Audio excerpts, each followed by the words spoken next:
Hello everyone, ഞാൻ doctor Siraj, medical officer QNB hospital Koduvally. നമ്മുടെ ക്ലിനിക്കിൽ കൂടുതലായിട്ടും കുട്ടികൾ കേസ് വരുമ്പോൾ അമ്മമാർ വരുന്നതൊരു പരാതി എന്താണെന്ന് വെച്ചിട്ടുണ്ടെങ്കിൽ കുട്ടി ഭക്ഷണം കഴിക്കുന്നില്ല, അല്ലെങ്കിൽ എൻ്റെ കുട്ടി തടിക്കുന്നില്ല, നല്ല ഭക്ഷണം കഴിക്കുന്നുണ്ട്, കുട്ടി തടിക്കുന്നില്ല, അവളെ കൂടെയുള്ള കുട്ടികളൊക്കെ നല്ല തടിയുണ്ട്, നന്നായിട്ട് ഭക്ഷണം കഴിക്കുന്നുണ്ട്, ഇവരെ ഞാൻ എത്ര വിളിച്ചാലും ഭക്ഷണം കഴിക്കാൻ വിളിച്ചാലും വരുന്നില്ല, ഭക്ഷണം കൊടുത്താലും തന്നെ കഴിക്കില്ല, അങ്ങനെയുള്ള പല കംപ്ലയിൻസുകൾ നമ്മുടെ അടിയിൽ എത്താറുണ്ട്. അപ്പോൾ അതുകൊണ്ട് തന്നെ പലപ്പോഴും കുട്ടി ഭക്ഷണം കഴിക്കാത്തത് കൊണ്ട് അതിൻ്റേതായിട്ടുള്ള ഇഷ്യൂസുകൾ ഉണ്ടാകും. ശരിയായ രീതിയിൽ പോഷകം ശരീരത്തിൽ ലഭിക്കാത്തത് കൊണ്ട് നമുക്കറിയാം, കുട്ടികൾ എന്ന് പറയുന്നത് ഒരു ഗ്രോത്തിങ് ടൈമാണ് അല്ലേ. ശരീരത്തിൽ നമ്മുടെ എല്ലാ അവയവങ്ങളും ഗ്രോ ചെയ്യുന്ന, മെച്ചുവേർഡ് ആകുന്ന ഒരു ടൈമാണ്. അപ്പോൾ അതുകൊണ്ട് തന്നെ ആ ഒരു പ്രോസസ്സിങ് നടക്കണമെന്നുണ്ടെങ്കിൽ വേണ്ട കാൽസ്യം, മറ്റു വൈറ്റമിൻസ്, മിനറൽസ് എല്ലാം നിർബന്ധമാണ്. അപ്പോൾ അത് കറക്റ്റ് ലഭിച്ചില്ല എന്നുണ്ടെങ്കിൽ അതിൻ്റേതായിട്ടുള്ള ഡെഫിഷ്യൻസി, അസുഖങ്ങൾ, ഡെഫിഷ്യൻസിൻ്റെ പോരായ്മകളും ബുദ്ധിമുട്ടുകളൊക്കെ ശരീരം കാണിച്ചു തുടങ്ങും. അത് ശരിയായ രീതിയിൽ ഗ്രോത്ത് കാര്യങ്ങളൊന്നും നടക്കില്ല.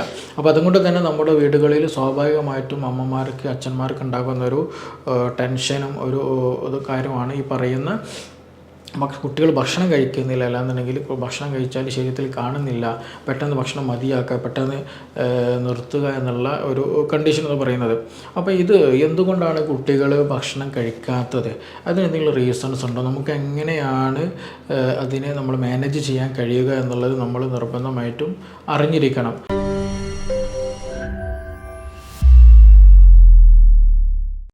പലപ്പോഴും ഇതിൻ്റെ പിന്നിലുള്ളൊരു മെയിൻ റീസൺ എന്ന് പറയുന്നത് പാരൻസ് തന്നെയാണ്.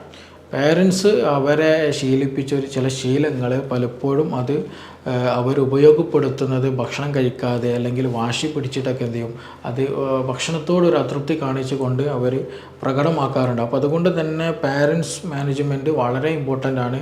കുട്ടികളുടെ ഈ ഒരു ഭക്ഷണം കഴിപ്പിക്കുന്ന അല്ലെങ്കിൽ ഭക്ഷണം കഴിക്കാത്തൊരു വിഷയവുമായി ബന്ധപ്പെട്ടിട്ട് നമ്മൾ മനസ്സിലാക്കേണ്ടത്. അപ്പോൾ ഭക്ഷണം കഴിക്കാതിരിക്കുമ്പോൾ എന്ത് ചെയ്യും, നമ്മൾ ഫോൺ കൊടുക്കുക, അതിനൊരു റീസണാണ്. അതേപോലെ തന്നെ നമ്മൾ എന്ത് ചെയ്യും, കുട്ടിക്ക് ഇഷ്ടമുള്ള ഭക്ഷണം ഉണ്ടാവും അല്ലേ. അത് ഭക്ഷണം മീൻസ് ചോറൊന്നും ആയിരിക്കണമെന്നില്ല, ചിലപ്പോൾ ചിക്കൻ മാത്രമായിരിക്കും, നല്ല KFC ചിക്കൻ ആയിരിക്കും ഇഷ്ടം. അതല്ലാന്നുണ്ടെങ്കിൽ ചിലപ്പോൾ കുട്ടിക്ക് നല്ല ചോക്ലേറ്റ്സുകളായിരിക്കും ഇഷ്ടം, അല്ലെങ്കിൽ ചിലപ്പോൾ വേറെ എന്തെങ്കിലും സ്പെസിഫിക് ആയിട്ടുള്ള എന്തെങ്കിലും സാധനങ്ങളായിരിക്കും ഇഷ്ടം ഉണ്ടാവുക. അപ്പോൾ അതുകൊണ്ട് തന്നെ കുട്ടി എന്ത് ചെയ്യും, ഭക്ഷണത്തെക്കുറിച്ച് പറയുമ്പോൾ കുട്ടി അത് വേണം, ലേസ് വേണം, അല്ലെങ്കിൽ എന്തെങ്കിലും ബേക്കറി ഐറ്റംസുകൾ വേണം, അത് കൂടുതലായിട്ട് കഴിക്കുന്നുള്ളൂ എന്ന് മനസ്സിലാക്കുമ്പോൾ ചില രക്ഷിതാക്കൾ എന്ത് ചെയ്യും, കൂടുതലായിട്ട് ഭക്ഷണത്തിൻ്റെ കൂടെ ഇടവിട്ടിട്ടൊക്കെ ഈ മിഠായി ആണെങ്കിൽ മിഠായി കൊടുക്കും, അല്ലെന്നുണ്ടെങ്കിൽ ചിക്കനാണെങ്കിൽ കൂടുതലാണെങ്കിൽ ചിക്കൻ കൂടുതൽ കൊടുക്കുക, അതേപോലെ ബേക്കറി ഐറ്റംസ് ആണെങ്കിൽ അങ്ങനെ അത് കൂടുതൽ കൊടുക്കുക. അങ്ങനെയുള്ള ഒരു സമ്പ്രദായം ഒന്ന് പൊതുവായിട്ടുണ്ട്. കാരണം മാതാപിതാക്കളെ സംബന്ധിച്ചിടത്തോളം എന്താണ്, അവർ കഴിക്കുന്നുണ്ടല്ലോ എന്നുള്ളൊരു തോന്നലാണ്. പക്ഷേ ആ ഒരു തോന്നൽ എന്തിലേക്കാണ്, ഗ്രാജ്വലി ഈ പറയുന്ന കുട്ടിയുടെ ദഹന വ്യവസ്ഥയെ അത് മാറ്റുന്നുണ്ട് എന്നുള്ളതാണ്. അപ്പോൾ ഞാനത് പ്രത്യേകിച്ച് പറയാൻ കാരണം, നമ്മൾ വരുന്ന കേസുകൾ എസ്പെഷ്യലി സ്കിൻ ഡിസീസുകൾ ഇന്ന് കുട്ടികളിൽ വളരെ കൂടുതലാണ്. സ്കിന്നിൽ എന്തെങ്കിലും പെട്ടെന്ന് ഇൻഫെക്ഷൻ വരിക, നല്ല ചൊറിച്ചിൽ വരിക, അതേപോലെ ചെറിയ രൂപത്തിൽ കുമിളകൾ എന്ത് ചെയ്യുക, ചലം വന്നിട്ട് പൊട്ടിപ്പോവുക, അതേപോലെ കുട്ടികൾക്ക് ഹൈപ്പർ ആക്ടിവിറ്റി വളരെ കൂടുതലായിട്ട് ഫീൽ ചെയ്യുക, അങ്ങനെയുള്ള ഇഷ്യൂസ്, അതേപോലെ തന്നെ വയറ്റിന് ശരിയായ രീതിയിൽ പോകാതിരിക്കുക, ഇതെല്ലതും ഈ പറയുന്ന ഈ സ്റ്റൊമക്ക് റിലേറ്റഡ് ആയിട്ട് പലപ്പോഴും വരാറുണ്ട്. ഗട്ട് ഹെൽത്ത് വളരെ ഇമ്പോർട്ടൻ്റാണ്. അപ്പോൾ ഗട്ട് ഹെൽത്ത് നമ്മൾ ശരിയായ ഭക്ഷണം കഴിക്കണം, ശരിയായ രീതിയിൽ ദഹനം നടക്കണം, ശരിയായ രീതിയിൽ അബ്സോർപ്ഷൻ നടക്കണം, എങ്കിൽ മാത്രമാണ് നമ്മുടെ ഗ്രോത്ത് കുട്ടികൾ നടക്കുകയുള്ളൂ. അപ്പോൾ ഈ ഒരു പാത്വേ ക്ലിയർ ചെയ്യണമെങ്കിൽ പ്രധാനമാണ് നമ്മൾ കഴിക്കുന്ന ഭക്ഷണം എന്നുള്ളത്. അപ്പോൾ ഞാൻ നേരത്തെ പറഞ്ഞതുപോലെ കുട്ടി വാശി പിടിച്ചു എന്നതുകൊണ്ട് നമ്മൾ എന്ത് ചെയ്യരുത്, ഒരിക്കലും ഈ പറയുന്ന കുട്ടിക്ക് ഇഷ്ടമുള്ളത് മാത്രം നമ്മൾ നൽകരുത്. അതിന് കൂടെ തന്നെ വൈറ്റമിൻസും മിനറൽസും ഫ്രൂട്ട്സും വെജിറ്റബിൾസും ഫൈബേഴ്സും എല്ലാ ആവശ്യമുള്ള എന്തൊക്കെയുണ്ടോ അതൊക്കെ ഉണ്ട് എന്നുള്ളത് നമ്മൾ ഉറപ്പ് വരുത്തൽ രക്ഷിതാക്കളുടെ ബാധ്യതയാണ്, അവരുടെ നിർബന്ധിത ബാധ്യതയാണ്. കാരണം കുട്ടികൾക്ക് അറിയാത്ത കണ്ടീഷനാണ്. അപ്പോൾ അതുകൊണ്ട് തന്നെ അങ്ങനെ ഒരു ഒരു ശീലം നമ്മുടെ മക്കളെ ഒരിക്കലും പഠിപ്പിക്കരുത്. അപ്പോൾ അതുകൊണ്ട് എന്ത് ചെയ്യും, നമ്മളവിടെ ഞാൻ പറഞ്ഞു വരുന്നത്, അതുകൊണ്ട് നമ്മുടെ കൂടുതലായിട്ട് നമ്മൾ ബേക്കറി ഐറ്റംസുകളൊക്കെ കഴിച്ചു കഴിഞ്ഞാൽ, കൂടുതൽ സ്വീറ്റ് ഐറ്റമുകൾ കൂടുതൽ കഴിച്ചു കഴിഞ്ഞാൽ നമ്മുടെ ഡൈജഷൻ അത് പ്രതികൂലമായിട്ട് ബാധിക്കും. ശരിയായ രീതിയിൽ ഡൈജഷൻ നടക്കില്ല, ശരിയായ രീതിയിൽ വിശപ്പ് ഉണ്ടാകില്ല, നല്ല ക്ഷീണം ഉണ്ടാകും. അതേപോലെ ഭക്ഷണം കഴിച്ചു കഴിഞ്ഞാൽ പെട്ടെന്ന് മടുപ്പ് വരും, അതുപോലെ ചിലത് കേസുകൾ ഭക്ഷണം കഴിക്കുന്ന ഛർദി പെട്ടെന്ന് ഛർദ്ദിക്കാൻ തോന്നും. ചില കുട്ടികൾ ഭക്ഷണം കഴിച്ച പാടത്തിന് ടോയ്ലറ്റിൽ പോകും. അപ്പോൾ ഇതെല്ലതും റിലേറ്റഡ് ടു ഗട്ടാണ്, നമ്മുടെ സ്റ്റൊമക്ക്, ഇൻറ്റസ്റ്റൈന്, അത് റിലേറ്റഡ് ആയിട്ട് വരുന്നതാണ് ഈ പ്രശ്നങ്ങൾ കംപ്ലീറ്റ് വരുന്നത്. അപ്പോൾ അതുകൊണ്ട് തന്നെ ഒരു പ്രോപ്പർ ഫുഡ് എന്ത് ചെയ്യണം, നമുക്ക് കൊടുക്കാൻ കഴിയണം. കുട്ടികൾക്ക് ഇഷ്ടമുള്ള ഫ്രൂട്ട്സ് എന്താണ്, വെജിറ്റബിൾസ് എന്താണ്, അവർക്ക് ഇഷ്ടമുള്ള മറ്റു കാര്യങ്ങൾ എന്തൊക്കെയാണ്, അത് മനസ്സിലാക്കിയിട്ട് അവർക്ക് ഇഷ്ടപ്പെട്ട രീതിയിൽ തന്നെ എന്ത് ചെയ്യാൻ കൊടുക്കണം, നമ്മൾ ഫുഡ് അവരെ നൽകാൻ നമ്മൾ നിർബന്ധമായിട്ടും ഒരു നിർബന്ധിത ബുദ്ധി നമ്മൾ രക്ഷിതാക്കൾ കാണാൻ ശ്രദ്ധിക്കണം. പിന്നെ ചില കേസുകളിൽ കുട്ടികൾക്ക് വിരശല്യം നന്നായിട്ടുണ്ടാകും, നല്ല കൃമിയുടെ ഒരു ബുദ്ധിമുട്ട്. അപ്പോൾ അതുകൊണ്ട് തന്നെ വയറ്റിൽ വേദന വരിക, വയറ്റിൽ വിശപ്പില്ലാത്തൊരു അസുഖം ഉണ്ടാവുക. ഇനി അഥവാ ചിലപ്പോൾ നല്ല വിശപ്പുണ്ടാകും, ഈ കൃമിയുടെ പ്രശ്നം കാരണം നല്ല വിശപ്പുണ്ടായിരിക്കും, പക്ഷേ കടിച്ചതൊന്നും ശരീരത്തിൽ കാണില്ല.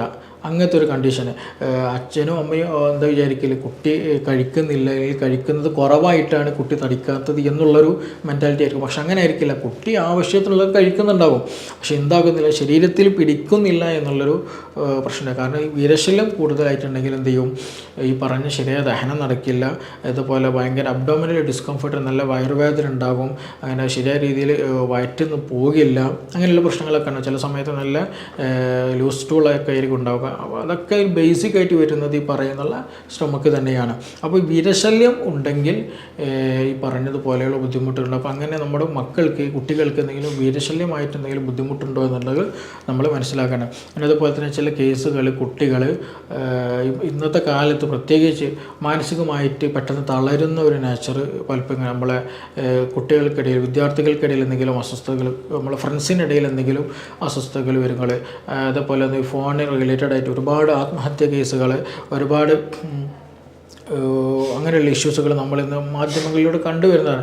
അപ്പോൾ അങ്ങനെ വരുമ്പോഴും പലപ്പോഴും കുട്ടികൾ എന്ത് ചെയ്യില്ല, ഒരു മാനസികമായിട്ട് ഡിപ്രഷനിലേക്ക് പോകുമ്പോൾ, അത് പോകുന്നത് ശരിയാണോ തെറ്റാണോ എന്നുള്ളത് മറ്റൊരു വശം. പക്ഷേ മാനസികമായിട്ട് ഒരു ഡിപ്രസ്ഡായിട്ട് പോകുമ്പോൾ, ഒരു നെഗറ്റീവ് മൂഡിലേക്ക് പോകുമ്പോൾ ഭക്ഷണത്തോടൊരു താല്പര്യം ഉണ്ടാകില്ല, ഭക്ഷണം കഴിക്കാനൊരു ഇൻട്രസ്റ്റ് ഉണ്ടാകില്ല, കഴിച്ചാൽ തന്നെ പെട്ടെന്ന് മതി എന്നുള്ള, അല്ലെങ്കിൽ ഇനി വേണ്ട, പെട്ടെന്ന് തന്നെ നിർത്തുന്ന ഒരു നേച്ചർ പലപ്പോഴായിട്ട് പല കുട്ടികൾക്ക് ഉണ്ടാകാറുണ്ട്.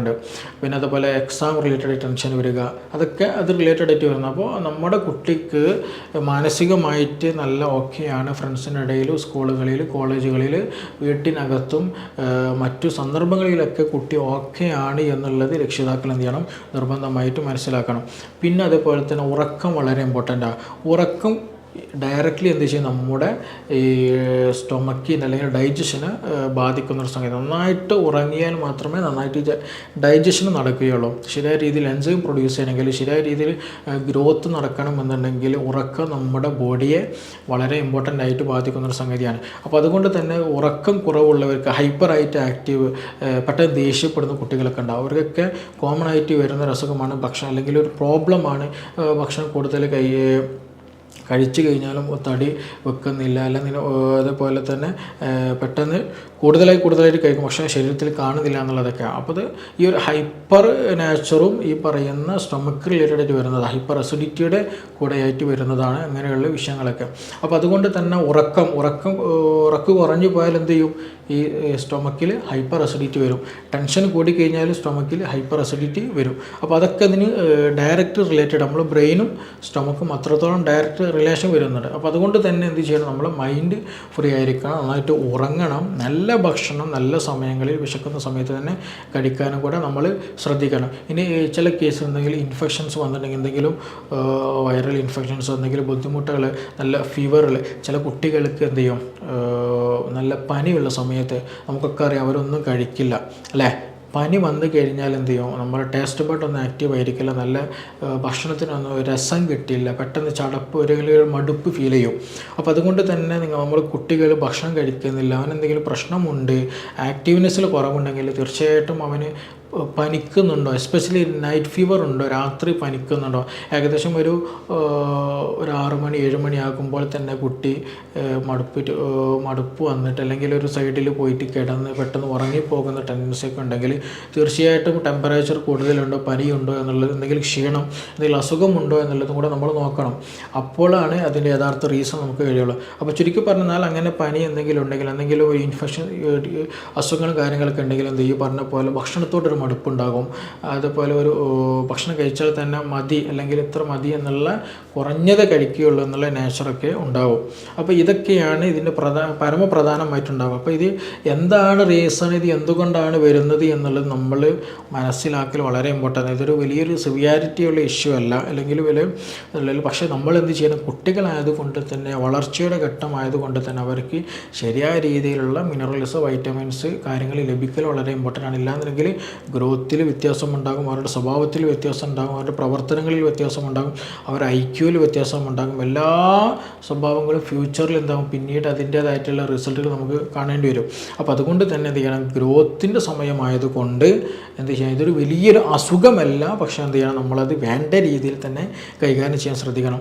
പരമാവധി എന്ത് ചെയ്യുക, കുറഞ്ഞ ഭക്ഷണം കഴിക്കുന്നുള്ള നമ്മുടെ കുട്ടികൾ എന്നുണ്ടെങ്കിൽ അവർക്ക് എന്ത് ചെയ്യണം, നല്ല ക്വാളിറ്റിയുള്ള ഫുഡ്. അപ്പോൾ ഒരു കുട്ടി കുറഞ്ഞ കഴിക്കുന്നുള്ള, എത്ര നിർബന്ധിച്ചിട്ട് കഴിക്കുന്നുള്ള എന്നുണ്ടെങ്കിൽ നമ്മൾ ക്വാളിറ്റിയുള്ള ഫുഡ് എന്ത് ചെയ്യുക, നല്ല ഫുഡുകൾ കുട്ടിക്ക് പ്രിഫർ ചെയ്ത് കൊടുക്കുക എന്നുള്ളതാണ്. കുറേ ചോറ് മാത്രം കൊടുക്കുക, അല്ലെങ്കിൽ കഞ്ഞി മാത്രം കൊടുക്കുന്നൊരു ടൈപ്പ്, അല്ലെങ്കിൽ കുറേ ചായ മാത്രം കൊടുക്കരുത്, അങ്ങനെ ആകരുത്. നമ്മുടെ പ്രോട്ടീനും വൈറ്റമിനും മിനറൽസും ഫൈബേഴ്സും പച്ചക്കറിയും ഫ്രൂട്ട്സും ഇതെല്ലാം നല്ലൊരു അംശത്തിൽ കുട്ടിയിലേക്ക് എത്തുന്നുണ്ട് എന്നുള്ള എന്ത് ചെയ്യണം, രക്ഷിതാക്കൾ ഉറപ്പുവരുത്തണം. അങ്ങനെ ഉറപ്പുവരുത്താൻ നമുക്ക് ഡൈജഷന് പ്രോപ്പറായി നടക്കും, ദഹനത്തിന് പ്രശ്നം ഉണ്ടാവുകയില്ല, ശരീരത്തിന് വേണ്ട കാര്യങ്ങളൊക്കെ കിട്ടും, ഗ്രോത്തുകളും നന്നായിട്ട് ലഭിക്കുകയും ചെയ്യും. അപ്പോൾ അതുകൊണ്ട് എന്ത് ചെയ്യുക, നമ്മുടെ ചുറ്റുപാടുകളിൽ, നമ്മുടെ വീട്ടിലുള്ള മക്കൾ എന്ത് ചെയ്യണം, അവരുടെ മാനസികമായിട്ട് ഫിസിക്കലിയും മെൻ്റലിയും ഓക്കെ ആണോ എന്നുള്ളത് നമ്മൾ നിർബന്ധമായിട്ടും പരിശോധിക്കണം. ഒരു ഭക്ഷണം കഴിക്കുന്നതിൽ എന്തെങ്കിലും കുറവുണ്ട്, ഉറക്കത്തിൽ എന്തെങ്കിലും കുറവുന്നുണ്ട്, അങ്ങനെയുള്ള ബുദ്ധിമുട്ടുകളുണ്ടെങ്കിൽ തീർച്ചയായിട്ടും അതിനുള്ള സൊല്യൂഷൻ എന്ത് ചെയ്യണം, നമ്മൾ കാണാൻ. അപ്പോൾ ഇതുകൊണ്ടൊക്കെ തന്നെ എന്ത് പറയും, എന്നുള്ള സാധ്യതയുണ്ട്. ഈ പറഞ്ഞ തടി കുറയാൻ അല്ലെങ്കിൽ വിശപ്പില്ലാണ്ട് ഭക്ഷണം കഴിക്കാണ്ടിരിക്കാൻ ഉള്ള ടെൻഡൻസി കൂടുതലുണ്ട്. അപ്പോൾ അത് വിരശല്യമാണെങ്കിൽ അതിന് ട്രീറ്റ്മെൻറ്റ് എടുക്കണം. ഇനി മറ്റെന്തെങ്കിലും അസുഖങ്ങളുണ്ടെങ്കിൽ അതിന് ട്രീറ്റ്മെൻറ്റ് എടുക്കണം. മാനസികമായിട്ടുള്ള ബുദ്ധിമുട്ടുണ്ടെങ്കിൽ അത് ക്ലിയർ ചെയ്യണം. ഫാമിലിയിൽ ഭാര്യ ഭർത്താക്കന്മാരുടെ ഇടയിൽ, അച്ഛനും അമ്മയ്ക്കും ഇടയിൽ എന്തെങ്കിലും ഇഷ്യൂസ് ഉണ്ടെങ്കിൽ അത് ക്ലിയർ ചെയ്യണം. ചിലപ്പോൾ അതും എന്ത് ചെയ്യും, ഈ കുട്ടികളെ ഭക്ഷണത്തിൽ അവരുടെ ആരോഗ്യത്തെ ബാധിക്കാറുണ്ട്. അപ്പോൾ എന്താണോ റീസൺ എന്നുള്ളത് മനസ്സിലാക്കിയിട്ട് അതിനുള്ള ട്രീറ്റ്മെൻറ്റ് എടുക്കുക എന്നുള്ളതാണ് ഏറ്റവും ബെസ്റ്റ് ഓപ്ഷൻ. അപ്പോൾ അതുകൊണ്ട് തന്നെ നമ്മുടെ കുട്ടികളെ നമ്മൾ നന്നായിട്ട് ഇത് കാര്യങ്ങളിലേക്ക് ശ്രദ്ധിക്കാൻ ശ്രമിക്കുക. ഓക്കെ, നമുക്കിനി മറ്റൊരു വിഷയമായിട്ട് വീണ്ടും കാണാം. Thank you.